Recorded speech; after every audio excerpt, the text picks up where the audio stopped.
अस्सलाम वालेकुम ladies and gentleman, welcome to business school. Manzar Waqas एक दफ़ा फिर से आपकी खिदमत में हाजिर है। दोस्तों, आज हम बात करने जा रहे हैं खरगोश के कारोबार के बारे में।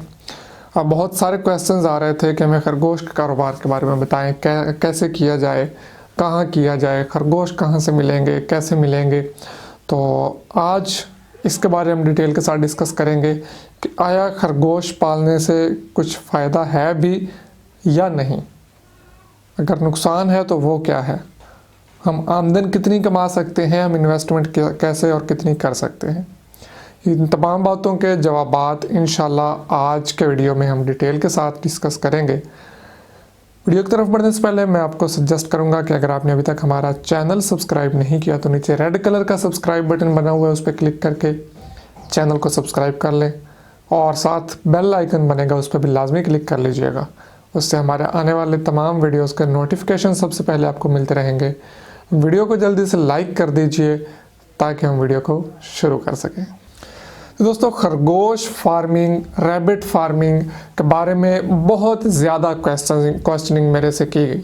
मतलब कि मुझे फेसबुक पे मैसेज किया गया, व्हाट्सएप पे बहुत सारे लोगों की क्यूरीज आई, कमेंट्स में बहुत सारे लोगों की कमेंट्स आए कि हमें बताएं कि हम खरगोश फार्मिंग कैसे कर सकते हैं, खरगोश फार्मिंग के लिए क्या चीज़ें रिक्वायर्ड हैं, डिटेल के साथ वीडियो बनाएं। आज से कुछ 6 महीने या साल कबल मैंने एक वीडियो बनाई थी खरगोश फार्मिंग पे, बहुत डिटेल के साथ बनाई थी, ठीक है। तो बाद में मैंने वीडियो डिलीट कर दी, और मैंने वीडियो डिलीट की क्योंकि वो भी हम आगे जाकर डिस्कस करते हैं। उससे पहले हम डिस्कस कर लेते हैं कि क्या हमारे लिए खरगोश पालना फ़ायदेमंद होगा भी या नहीं। अगर आप ये क्वेश्चन करते हैं कि मैं बिज़नेस में नया हूँ, मेरे पास इतनी इन्वेस्टमेंट है, क्या मैं खरगोश फार्मिंग करूँ या नहीं, तो मेरा जवाब होगा नहीं। क्योंकि पाकिस्तान में खरगोश के गोश्त की कहीं भी मार्केट नहीं है, कहीं भी डिमांड नहीं है। अगर कोई खरगोश का गोश्त खा रहा है तो वो भी उसने खुद रखे हुए हैं, वो ज़बह करके खा रहा है। और बहुत सारे लोगों के माइंड में ये भी क्वेश्चन होता है कि खरगोश का गोश्त पता नहीं हलाल भी है या हराम है।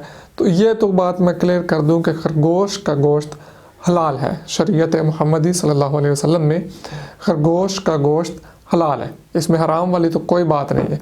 लेकिन मार्केट नहीं है, आप गोश्त सेल नहीं कर पाएंगे। जिस तरह से आप मुर्गी का गोश्त सेल कर रहे हैं, बकरे का कर रहे हैं, कट्टे का कर रहे हैं, इस तरह से आप खरगोश का गोश्त सेल नहीं कर पाएंगे, ठीक है।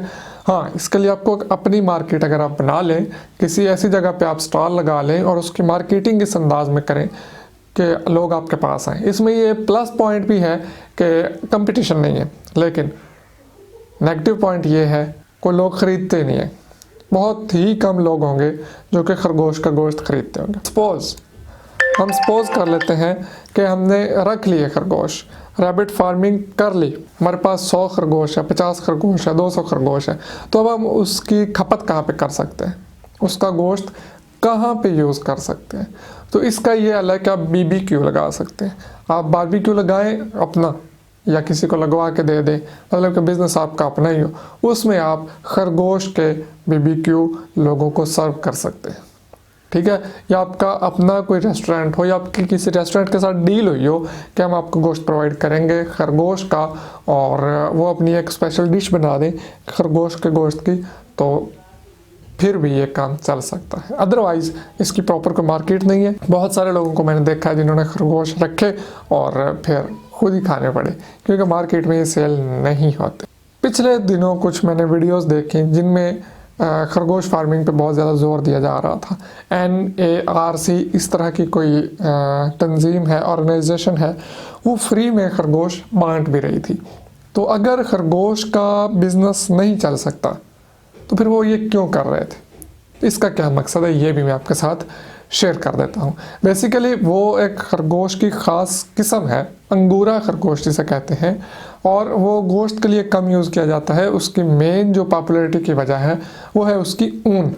उसकी ऊन बहुत महंगे दामों में बिकती है, तकरीबन 5,000 रुपये किलो के हिसाब से उसकी ऊन बिकती है, और उससे जो शालें बनती हैं वो 25,000, 30,000, 35,000 रुपये में एक शाल सेल होती है। तो अंगूरा खरगोश आप पाल सकते हैं, लेकिन वो भी सिर्फ सर्द इलाकों में पाला जा सकता है। हमारे मैदानी इलाकों में, गर्म इलाकों में पूरा खरगोश की फार्मिंग करना कोई पॉजिटिव चीज़, अच्छी चीज़ नहीं है, क्योंकि यहाँ पे वो रह नहीं पाते, वो सिर्फ सर्द इलाकों में रह पाते हैं। और वो NARC ने जो प्रोजेक्ट लॉन्च किया था उन्होंने भी शायद अब बंद कर दिया है, बिकॉज लोग क्या करते थे कि खरगोश ला के उसका गोश्त खा जाते थे, वो फ्री में दे रहे थे ना। तो पाकिस्तानी आवाम ने वो आगे से ये काम शुरू कर दिया कि वो खरगोश फ्री में लाते, उसका गोश्त पकाते और खा पी के हज़म।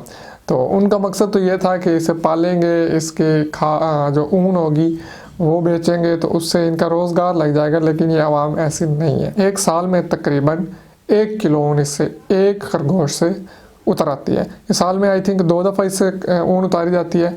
इसको ज़बह करके नहीं, बल्कि जिस तरह भेड़ के ऊपर से ऊन उतारी जाती है, इसके ऊपर से भी उसी तरह ऊन उतार ली जाती है। इसकी ऊन काफ़ी बड़ी बड़ी हो जाती है। तो इस तरह से ये काम करता है, और वो भी सिर्फ सर्द इलाकों में इसको पाला जा सकता है। ठीक है, मैं किसी को भी ये रिकमेंड नहीं करूँगा कि वो खरगोश की फार्मिंग स्टार्ट कर दे बगैर किसी रिसर्च के। हाँ, आपका किसी होटल के साथ कॉन्ट्रैक्ट हो जाता है, आपका अपना कोई सेटअप लग जाता है, आप अपना बारबेक्यू लगाने लग जाते हैं, आप अपना होटल बनाते हैं, या आपका ऑलरेडी होटल है जिसमें आप एक स्पेशल डिश रखना चाहते हैं, खरगोश की हांडी, या आप उसे जो चीज़ भी बनाना चाहें, खरगोश कढ़ाई, खरगोश की हांडी वगैरह वगैरह, तो आप वो अगर करना चाहें तो वो एक अलग बात है। लेकिन अगर आप इस नीयत से रखना चाहते हैं कि आप इसका गोश्त जो है वो मार्केट में सेल कर सकेंगे, तो मेरा नहीं ख्याल कि ये कोई अच्छा बिज़नेस आपके लिए साबित हो सकता है। उम्मीद करता हूँ कि आपके माइंड में जो भी क्यूरीज थे खरगोश फार्मिंग को लेके वो क्लियर हो गई होंगी। मैंने वो वीडियो भी इसीलिए डिलीट कर दिया था कि जब बाद में मैंने मज़ीद रिसर्च किया तो मुझे इस चीज़ का अंदाज़ा हुआ कि वो जो रिपोर्ट्स थी वो बिल्कुल ठीक थी, जो रिसर्च पहले थी वो भी बिल्कुल ठीक थी, लेकिन वो पाकिस्तानी मार्केट के मुनासबत से कुछ फ़ायदेमंद नहीं थी। तो मैंने सोचा कि मेरे वीडियो को देख के कई लोग बिज़नेस शुरू करते हैं, तो खरगोश फार्मिंग लोग कर लें, बाद में उनको ये मसाइल सामने आ सकते हैं, तो उससे बेहतर है कि उसको डिलीट कर दिया जाए। आज की ये डिटेल्ड वीडियो बनाने का मकसद यही है कि आपके जितने भी क्वेश्चंस आते हैं खरगोश फार्मिंग के मतलब उनको क्लियर कर लिया जाए। उम्मीद करता हूँ आपको आज का वीडियो पसंद आएगा। पसंद आया तो लाइक ज़रूर कर दीजिएगा, दोस्तों के साथ शेयर भी ज़रूर कर दीजिएगा, ताकि जो लोग भी खरगोश फार्मिंग करने का सोच रहे हैं उन तक ये पैगाम पहुँच जाए। ठीक है, दुआ में याद रखिए, इजाज़त दीजिए, अल्लाह हाफिज़।